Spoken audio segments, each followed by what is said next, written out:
seja bem-vindo ao meu canal. No vídeo de hoje você vai assistir uma dica de leitura e um pouco do resumo sobre a Revista Espírita. Eu sempre falo que a Revista Espírita, ela tem que ser estudada, né, sempre, né? Sabe aquela história de você falar, já estudei as obras basilares do Espiritismo, mas a Revista Espírita, ela tem casos, né? São casos, assim, que você precisa interagir com eles, entender um pouco mais sobre tudo aquilo que Allan Kardec fez, sobre as suas dificuldades, sobre os seus experimentos, né? Então, tudo isso está aqui na Revista Espírita. E aqui, veja bem, no item 3, né, no capítulo aqui, na verdade, veja o que diz a Revista Espírita sobre o Espiritismo, sobre os experimentos, sobre as pessoas. O homem só é bastante forte quando sente sua fraqueza. Tudo pode empreender sobre o olhar de Deus. Continuando, ele diz: quando Paulo sentiu vibrar em si a voz de Deus, exclamou: tudo posso naquilo que me fortalece. E o maior pecador tornou-se o mais zeloso apóstolo da fé, abandonando a fraqueza de sua natureza ardente e apaixonada. Santo Agostinho sucumbe. Torna-se forte aos olhos de Deus, que sempre dá força a quem a pede para resistir ao mal. Lá na questão 919 do Livro dos Espíritos, ele fala sobre isso. Mas em sua cegueira, o homem julga-se poderoso por si mesmo e, deixando de recorrer a Deus, cai no abismo cavado pelo amor próprio. Então, veja bem. Aqui na Revista Espírita, ele faz um balanço geral de tudo aquilo que ele publicou nas obras basilares do Espiritismo. De forma resumida, de forma a compreender profundamente. Ter uma linguagem que você tem mais acessibilidade no conhecimento e na interpretação. Aqui ele diz: Espíritas, erguei-vos, dai as mãos aos vossos irmãos, os apóstolos da fé, a fim de que sejais fortes perante o exercício tenebroso que vos quer engolir. Curvai-vos diante da cruz. É a vossa salvaguarda no perigo, o penhor da vitória. Então, gente, cada mensagem lida, cada história, né, contida aqui na Revista Espírita, às vezes você vai recordando de material que já está aí na sua mente, vindo de outras existências, que você vai relembrando quando vai estudando. Então, veja bem o que ele diz. Espíritas, sede fortes de coragem, de perseverança e de firmeza, mas humildes de coração, segundo o preceito do Evangelho, e Jesus vos conduzirá através das tormentas e abençoará os vossos trabalhos. Então, veja bem, em cada mensagem, em cada história, um fortalecimento. Segura as pontas, aguenta firme, que Deus estará sempre ao seu lado. Os espíritos de luz, né, enviados pelo Cristo, estarão sempre com você. Mas, a depender do seu comportamento, da sua atitude, você pode evoluir ou estacionar. Aqui ele diz ele fala um pouco sobre a mediunidade na infância. Muita gente pergunta sobre isso, né? Ele diz assim: a ação do espírito sobre a matéria nesse tempo de vegetação corpórea é pouco sensível. Assim, os guias espirituais desvelam-se em aproveitar esses instantes, em que a parte carnal não obriga a participação inteligente do espírito, a fim de preparar esse último e encorajá-lo em suas boas resoluções, das quais sua alma está impregnada. Então, ainda não chegou a hora. o espírito ainda está se refazendo, a criança está crescendo, está buscando a melhor maneira de, no momento oportuno, incentivar o estudo, a família, ou passar por muitas provações e pelos obstáculos que a gente encontra no meio do caminho. É normal, tá? É nesses momentos de desprendimento que o espírito, saindo da perturbação que teve de passar para a encarnação presente, ou seja, até os 7 anos de idade, compreende e se lembra dos compromissos contraídos para o seu adiantamento moral. E é então que os espíritos protetores vos assistem e ajudam a vos reconhecerdes. Assim, estudai a fisionomia da criancinha que dorme, muitas vezes o vereis, veja bem, sorrindo aos anjos, como se diz vulgarmente, expressão mais justa do que se pensa. Com efeito, sorri aos espíritos que o cercam e o devem guiar.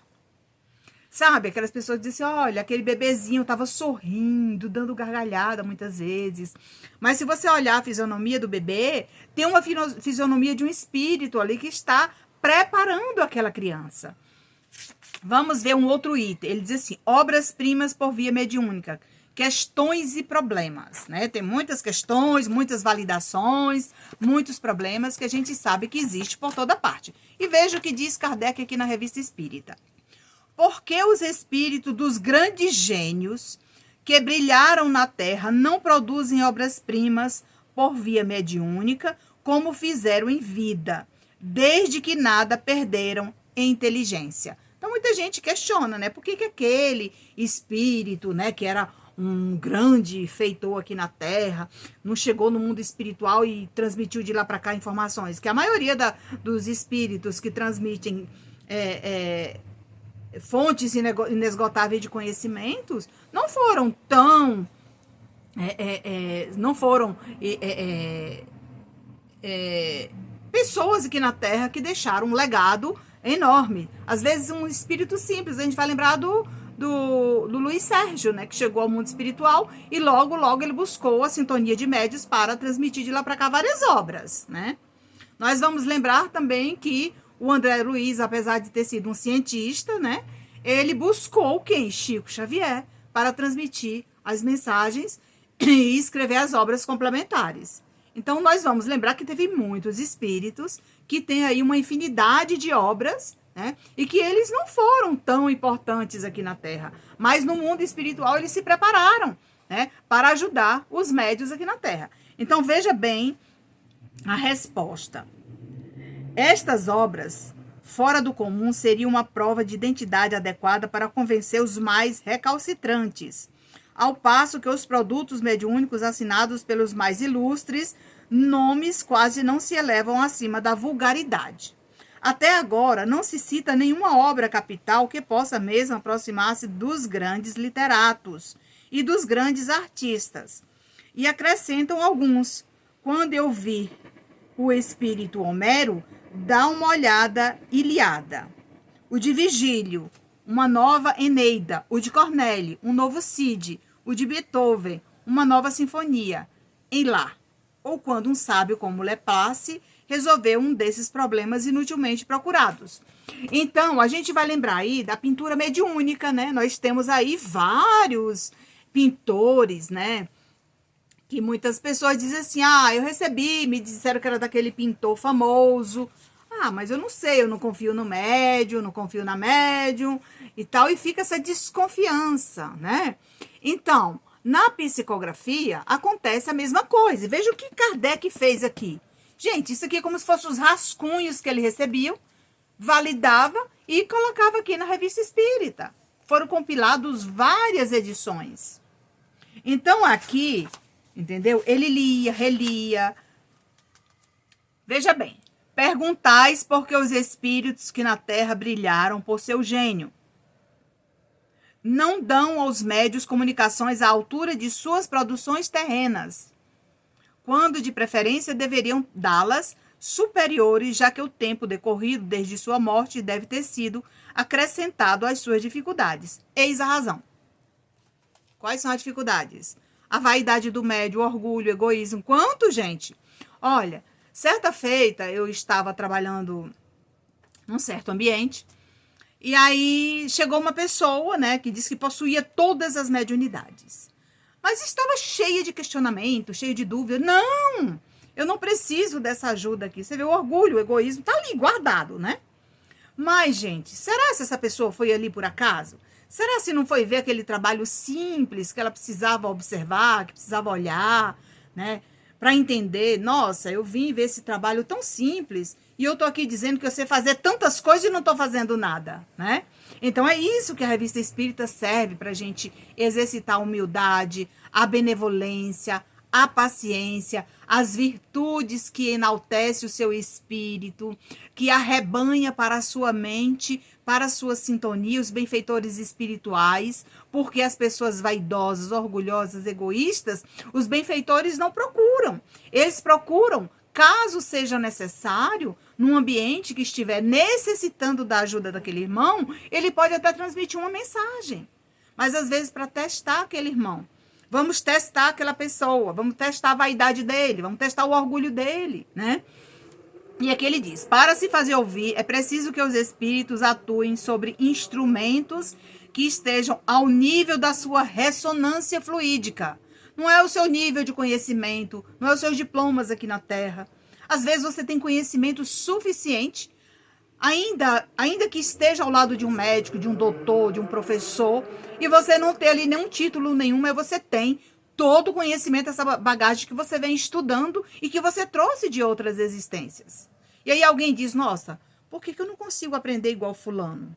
Mas por quê? Você sabe na sua área de atuação. Aqui eu estou me especializando, né, numa pessoa que quer estudar o espiritismo, quer transmitir, né, quer partilhar com outras pessoas o conhecimento. Então, eu tenho que buscar este conhecimento aqui nos livros. Os espíritos instrutores que vos desvendam os segredos da natureza, segredos poucos conhecidos ou ainda ignorados, precisam de médiuns que já compreendam certos efeitos magnéticos e que tenham estudado bem a mediunidade.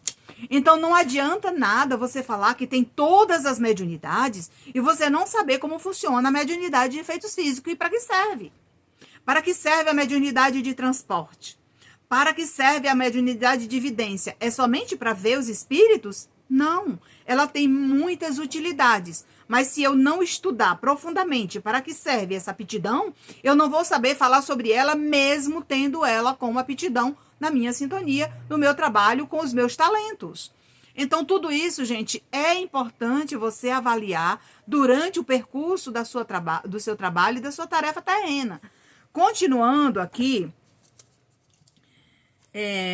ele diz assim, os espíritos levianos são em grande número e que aproveitam as vossas faculdades com tanto mais facilidade, quanto muitos dentre vós, envaidecidos pelas assinaturas notáveis, pouco se inquietam em se informarem na fonte verdadeira e confrontarem o que obtêm com o que deveriam ter obtido.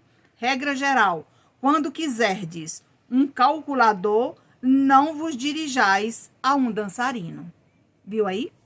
Então, nós somos pessoas que ao longo do tempo, quanto mais estudamos, mais dúvidas aparecem. Então, como ele fala, na dúvida, observe o que vem estudando e o que vem escrevendo, o que vem recebendo. Avalie tudo aquilo que você já recebeu e faça uma reflexão. Eu sempre falo para as pessoas carregar um caderninho para anotar aquilo que é necessário para você aprender. Mas muitas pessoas dizem, eu não preciso, eu guardo tudo no meu dispositivo, no meu celular, e vai que alguém rouba seu aparelho, ou desaparece, ou clona seu telefone, como aconteceu com o meu. E aí perde tudo. Eles aproveitaram, né, as mensagens, não consegui, né, reaproveitar, e chega tudo naquele momento em que você não tem mais jeito, tem que fazer tudo novamente. Então, como é que eu vou fazer uma avaliação daquilo que eu perdi? Eu vou ter que fazer tudo novamente. Então, por isso é importante você buscar, né, anotar no seu caderninho, não custa nada, né? Tem um caderninho ali para fazer as suas anotações. De repente, você está num outro ambiente, foi fazer um trabalho, foi estudar junto com amigos, e aquilo que você ouviu no passado está usando no presente, refletindo e transmitindo para as pessoas. E eles vão perguntar: nossa, onde você aprendeu isso? Tá, eu aprendi quando eu estava estudando um livro e um espírito amigo me pediu para que eu pegasse um caderninho e anotasse aquilo que me chamasse a atenção. Então, tudo isso faz toda uma diferença para você que quer estudar. Então, aqui ele diz que quando um médium trata com facilidade e superioridade assuntos que lhe são estranhos, é o indício de que seu espírito possui um desenvolvimento inato e faculdades latentes, fora da educação que recebeu. Então, aqui ele fala, né, dos espíritos levianos. Os espíritos levianos se encontram por toda parte. Basta que você cede espaço um pouquinho na sua vibração e no seu pensamento, eles estão ali por perto, arrodeando você, né, a interagir com o seu pensamento, se passando por um espírito de luz, por um benfeitor. E aqui, mais à frente, ele diz que você tem que ter cuidado com o desenvolvimento da sua faculdade. Quem são essas companhias? Quem são as pessoas que você quer do seu lado? Quem são esses espíritos que você está criando essa afinidade fluídica para transmitir através do seu pensamento, através da psicografia, da psicofonia, da vidência, ou dos recados que você vai transmitir para outras pessoas, se você realmente tem essa capacidade e essa compreensão e esse entendimento de saber o que está transmitindo. Então, tudo isso está ali, observando, né, tudo com muita atenção para ser transmitido posteriormente. Vamos lá, vamos continuando. Gente, eu vou deixar aqui registrado, porque na Revista Espírita, essa Revista Espírita aqui, ela é de fevereiro de 1865. Então, veja bem. Discurso de Vitor Hugo junto ao túmulo de uma jovem. Quantas pessoas inspiradas vão ao velório de outros, em capelas, em cemitérios, em vários lugares, né? Até mesmo em repartição pública. E lá ele, inspirado, declama uma mensagem, fala sobre aquele espírito, que foi o que Vitor Hugo falou. Embora esta tocante oração fúnebre tenha sido publicada por diversos jornais, encontra lugar igualmente nesta revista. Aí ele diz, ele começa assim: uma triste cerimônia reunia, quinta-feira última, uma multidão dolorosamente comovida no cemitério dos Independentes de Guarnesey. Inumavam uma jovem que a morte viera surpreender em meio às alegrias da família, e cuja irmã se casara dias antes. Eram duas irmãs, uma casou dias antes e essa outra que partia. Era uma moçoila feliz, a quem um dos filhos do grande poeta, senhor François Hugo, havia dedicado o 14º volume da sua tradição de Shakespeare. Ela morreu na véspera do lançamento deste volume. Então, veja bem, na véspera do lançamento do livro do Vitor Hugo, a moça desencarna e ele aproveita aquele momento ali e faz uma homenagem a ela nos derradeiros momentos ali na frente do seu caixão. Então, veja o que ele diz. Como acabamos de dizer, a assistência era numerosa nesses funerais, numerosa e simpática. E é com viva emoção, com lágrimas que a amizade derramava, que ela ouviu as palavras de adeus pronunciadas sobre esse túmulo tão prematuramente aberto, pelo ilustre e exilado de Guarnesey, pelo próprio Vitor Hugo. E veja o discurso, eu tirei trechos do discurso porque é importante para você que está aí do outro lado buscando o que estudar e ainda não sabe o que estudar. Se você mora em lugares, em regiões onde não tem uma casa espírita para você fazer a sua formação, para você estudar, aqui no meu canal no YouTube você encontra playlist de vários estudos que você pode aperfeiçoar o seu conhecimento. Também, como dicas de leitura, eu trago informações sobre obras valiosas que você pode encontrar aí na internet, fazer o download e estudar no conforto do seu lar. E veja o que Vitor Hugo diz no seu discurso para a moçoila. Nossos olhos não foram feitos para chorar, mas para ver. Nosso coração não foi feito para sofrer, mas para crer. A fé numa outra existência nasce da faculdade de amar. Gente, isso é de uma grandeza. Toca profundamente. Imagine naquele momento que você está ali reunido com a família, ouvir um poeta proferir essas palavras de estímulo e de consolo para as pessoas. Aí ele diz: quem quer que ame, sabe e sente que nenhum dos pontos de apoio do homem está na terra. Amar é viver além da vida. Sem esta fé, nenhum dom é perfeito. Do coração seria possível amar, que é o objetivo do homem, seria o seu suplício. O paraíso seria um inferno. Não. Digamos bem alto, a criatura amante exige a criatura imortal. O coração necessita da alma. Émile de Putron, que é a moça que desencarnou, era o doce orgulho de uma família respeitável e patriarcal. Seus amigos e parentes tinham por deleite sua graça e por sua festa seu sorriso. Ela era como uma flor de alegria a desabrochar na casa. Desde o berço, era cercada de todas as ternuras. Cresceu feliz e, recebendo felicidade, dava felicidade. Amada, amava. Ela acaba de partir. Então, veja bem. Aí, para encerrar, ele diz: tudo se transfigura na luz e pela luz. Aquele que na terra só foi honesto torna-se belo. O que foi apenas belo torna-se sublime. O que foi sublime torna-se bom. E assim, meus prezados irmãos e amigos, companheiros de jornada, agradeço por sua atenção e carinho aqui no meu canal do YouTube, para trazer para vocês, com meu coração cheio de alegria, amor e boa vontade, para deixar essa dica valiosa de estudo para você que vai posteriormente assistir esse vídeo e guardar com muito carinho no seu coração. As palavras do nosso querido mestre Vitor Hugo, que nos traz como presente nesta obra que Kardec teve a oportunidade de nos proporcionar com seu trabalho lindo, profundo e gratificante. Até o próximo encontro.